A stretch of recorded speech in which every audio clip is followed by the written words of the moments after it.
નમસ્કાર મિત્રો, જય દ્વારકાધીશ। મિત્રો, તમે ચોર તો ઘણા જોયા હશે। નાની મોટી ચોરી કરે એવા, ઘરમાં ખાતર પાડે એવા, દુકાનો, ઓફિસો, કારખાનામાં ચોરી કરે એવા, દુકાનદારને ખબર ન પડે અને વસ્તુ ચોરી લે એવા, ખિસ્સા કાતરું, આવા બધા ચોર તો તમે જોયા હશે। અને જોયા નહીં હોય તો એની વાતો જરૂર તમે સાંભળી હશે। પરંતુ આવો અજબ અને સાવ અલગ જ પ્રકારનો ચોર તમે ક્યારે પણ નહીં જોયો હોય। તો મિત્રો, આજના આ વિડીયોમાં એક એવા ચોરની વાત કરવાની છે કે કોઈના ઘરે ચોરી કરવા જતો ત્યારે ત્યાંથી કોઈ વસ્તુ ચોરવાને બદલે કંઈક મૂકીને આવતો। તો મારી સૌ દર્શક મિત્રોને નમ્ર વિનંતી છે કે વિડીયોના અંત સુધી જોડાયેલા રહેજો અને નવા હોય તો ચેનલને સબસ્ક્રાઈબ જરૂરથી કરી દેજો। તો ચાલો શરૂ કરીએ ચોરનો વિડીયો। એક ચોર હતો। એને એવું નિયમ લીધું હતું કે એક વર્ષમાં ફક્ત એક જ વાર ચોરી કરવી, બીજી વાર નહીં। એક દિવસ એ ચોર ચોરી કરવા જતો હતો ત્યારે રસ્તામાં એક નદી આવી। ચોર ચાલીને થાકી ગયો હતો એટલે થોડી વાર વિશ્રામ કરવા એ નદીના કાંઠે એક ઝાડ હતું। એ ઝાડના છાંયે બેઠો હતો એટલામાં ત્યાંથી એક વાણિયો નીકળ્યો। વાણિયાને બહુ તરસ લાગેલી હતી એટલે નદીના કાંઠે પાણી પીવા માટે ગયો। નદીમાંથી હજુ તો માંડ એક બે ખોબા પાણી પીધું હશે ત્યાં અચાનક વાણિયાની નજર ઝાડ નીચે બેઠેલા ચોર ઉપર પડી। ચોરને જોતા જ વાણિયા ભાઈના પેટમાં ફાડ પડી ગઈ અને મનોમન વિચારવા લાગ્યો કે આજે હું નક્કી લૂંટાઈ જવાનો છું। બીકને માર્યો વાણિયો પાણી પૂરું પીધા વિના ત્યાંથી ઊભો થઈ ગયો। ચોર કહે, શેઠજી, પૂરું પાણી તો પી લ્યો। વાણિયો કહે, બસ ભાઈ, મારે વધારે પાણી નથી પીવું। ચોર કહે, શેઠ, તમે મારાથી ડરો નહીં, મારી ઉપર વિશ્વાસ રાખો। તમને હું ખાતરી આપું છું કે હું તમને લૂંટીશ નહીં। બિલકુલ ગભરાયા વગર તમે નિરાંતે પાણી પી લ્યો। મારે તો મોટી ચોરી કરવાની છે કારણ કે મારે એવું નિયમ છે કે વર્ષમાં એક જ વાર ચોરી કરવી, બીજી વાર નહીં। ત્યારે માંડ માંડ વાણિયા ભાઈએ પાણી પીધું। ચોર કહે, શેઠ, તમારી પાસે આ લાકડી બહુ સરસ છે હો। એક કામ કરો શેઠ, આ લાકડી મને આપો। લાકડીના જે પૈસા થાય એ પૈસા હું તમને આપી દઈશ।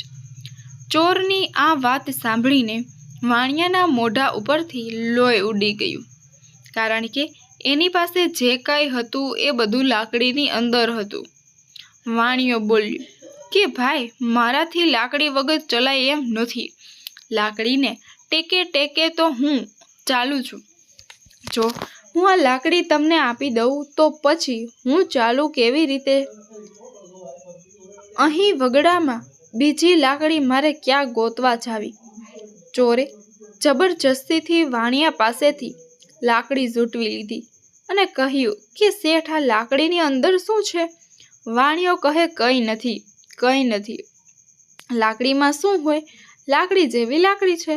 ચોરને વાણિયાની વાત ઉપર વિશ્વાસ ન બેઠો એટલે એણે લાકડીને ઊભે ઊભી ચીરી નાખી।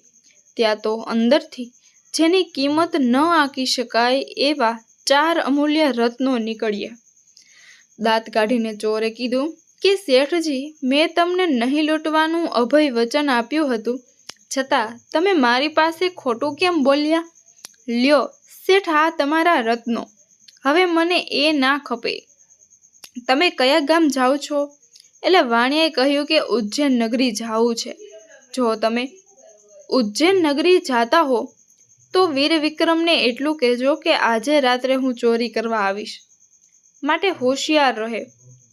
વાણિયા એ જઈને વીર વિક્રમને ખબર આપી કે રાજા, અહીં આવતા રસ્તામાં મને એક ચોરનો ભેટો થઈ ગયો હતો। એ ચોરે મને એવું કીધું હતું કે તમે ઉજ્જૈન નગરી જાતા હો તો વીર વિક્રમને એટલું કહેજો કે આજે રાત્રે હું ચોરી કરવા આવું છું, માટે સાવધાન રહે। વીર વિક્રમ તો વિચારવા લાગ્યા કે આવો બહાદુર ચોર વળી કોણ હશે? આ ચોર તો સામેથી ચોરી કરવાના સમાચાર મોકલાવે છે. રાજાએ સિપાહીઓને આદેશ આપ્યો કે આજે રાત્રે હું એકલો આખા નગરની ચોકી કરવાનો છું, માટે કોઈ સિપાહીઓએ આજની રાત પૂરતા ફરજ પર રહેવાનું નથી. દરેક સિપાહીઓ પોતપોતાના ઘરે જઈને આરામથી સૂઈ ગયા. અને નગરવાસીઓને પણ કહી દેજો કે નિરાતે બધા સૂઈ જાય. રાજાજી તો દેવતાઈ પુરુષ હતા, એટલે એના વચન ઉપર બધાને પૂરો વિશ્વાસ હતો. રાત પડી એટલે બધા ચોકીદારો પોતપોતાને ઘેર જતા રહ્યા. નગરવાસીઓ પણ સૂઈ ગયા અને નગરના ગઢના દરવાજા દેવાઈ ગયા.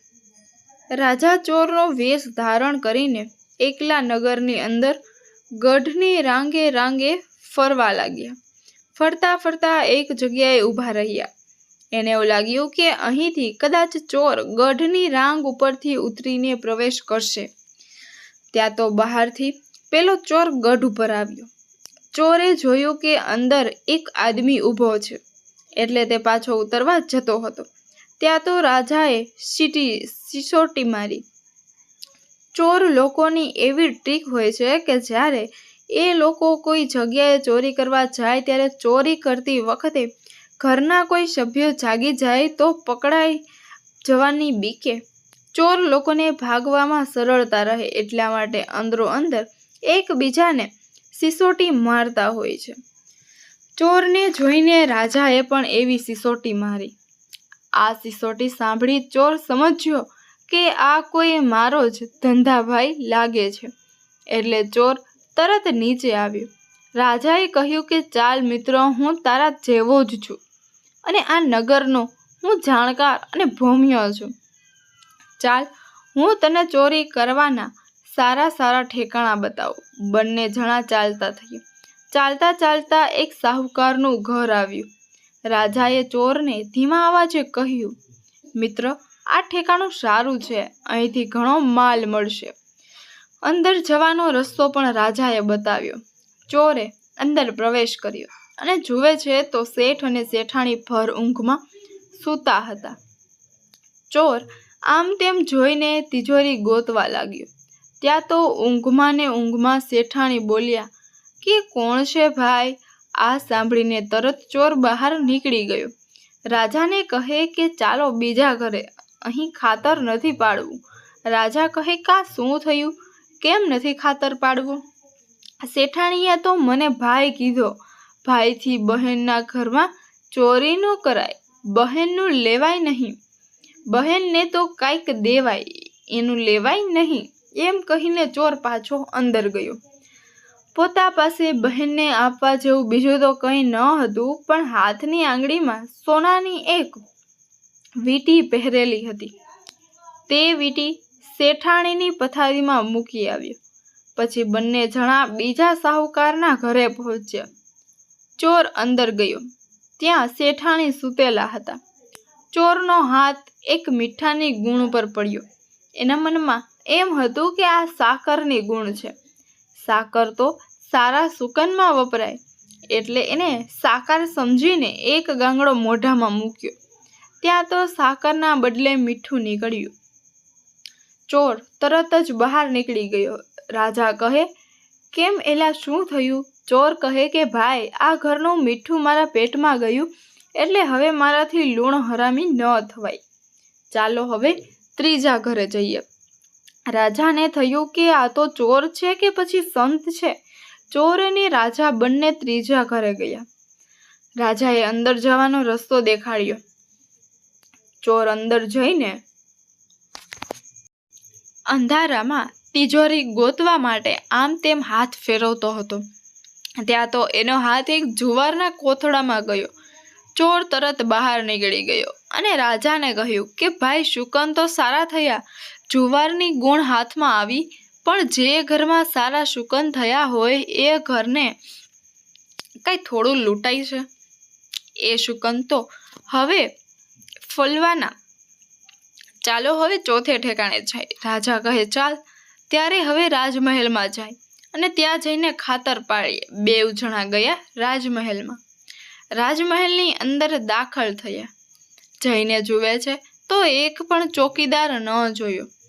ચોર રાજાને પૂછે છે કે ભાઈ, આ તે વળી કેવા નગરનો રાજમહેલ છે? આખા રાજમહેલમાં એક પણ ચોકીદાર હાજર નહીં. શું આ નગરમાં કોઈ ચોકીદાર નથી કે શું? રાજા વીર વિક્રમના દરબારગઢમાં ચોકીદારનો બંદોબસ્ત તો બહુ વખણાય છે ને, તો પછી કેમ એક પણ સિપાઈ જોવા નથી મળતો? રાજા કહે, અરે ભાઈ, એ તો બહાર મોટી મોટી વાતો સંભળાતી હશે, બાકી અહીં અંદર તો બધું પોલમ પોલ જ ચાલે છે. ચોર કહે, રાજા કંઈ ધ્યાન નહીં દેતા હોય, નકર આમ ન હોય મહેલમાં જઈને જુએ તો રાણી હિંડોળા ખાક ઉપર સૂતેલા હતા. રાજા ચોરને કહે કે આ ખાટના પાયા પ્યોર સોનાના છે, એ પાયા લઈ લઈએ એટલે 4 પેઢી બેઠા બેઠા ખાય તોય ના ખૂટે. પણ ખાટના પાયા કાઢતી વખતે રાણી જાગી જશે તો? પછી ચોરે એક આઈડિયા ગોતી કાઢ્યો. ખાટ નીચે ઉપરા ઉપરી ગાદલા ખડકવા માંડ્યો. ખાટને અડે એટલો મોટો ખડકલો કર્યો.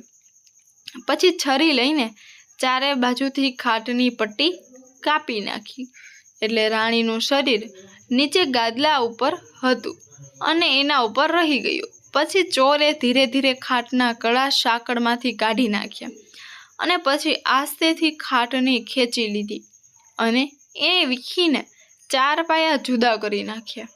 4 પાયા લઈને બંને જણા પાછા ગઢની રાગે પહોંચે. પછી ચોર કહે, લે ભાઈ, આ 2 પાયા તારા ને 2 પાયા મારા, આપણા બંનેના સરખા ભાગ. રાજા કહે, ભાઈ, મારે 2 પાયા નથી જોતા, હું તો એક જ પાયો લઈશ. મહેનત તો બધી તારી છે, એટલે તને વધારે ભાગ મળવો જોઈએ.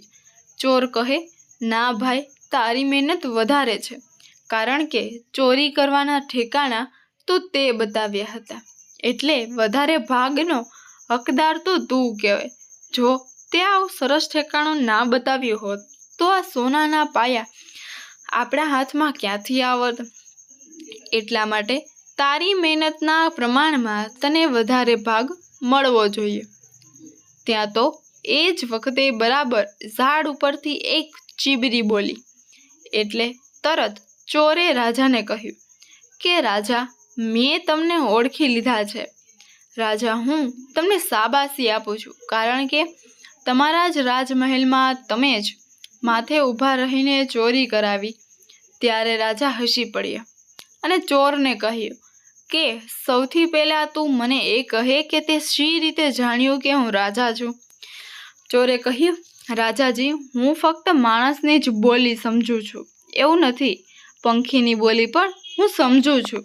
હમણાં જ આ ઝાડ પર ચીબરી બોલી હતી, એનો અર્થ એમ થાય છે કે આ ચોરીના માલના માલિક તો તારી પાસે જ ઊભા છે.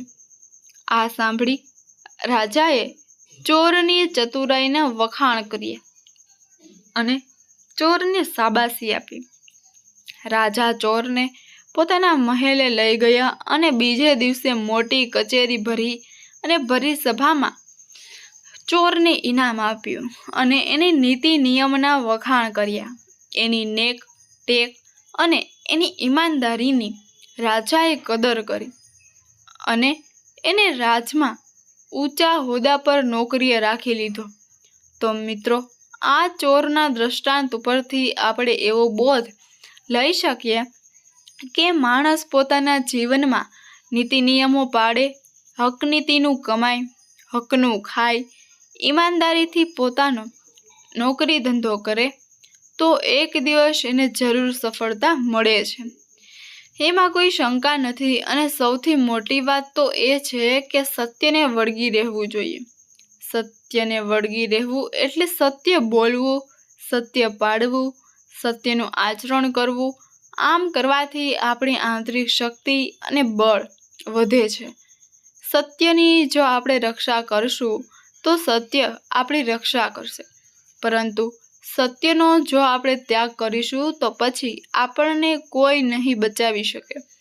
એટલા માટે જીવનમાં બધું ભલે છૂટી જાય પણ સત્યને ક્યારેય પણ છૂટવા દેવું નહીં.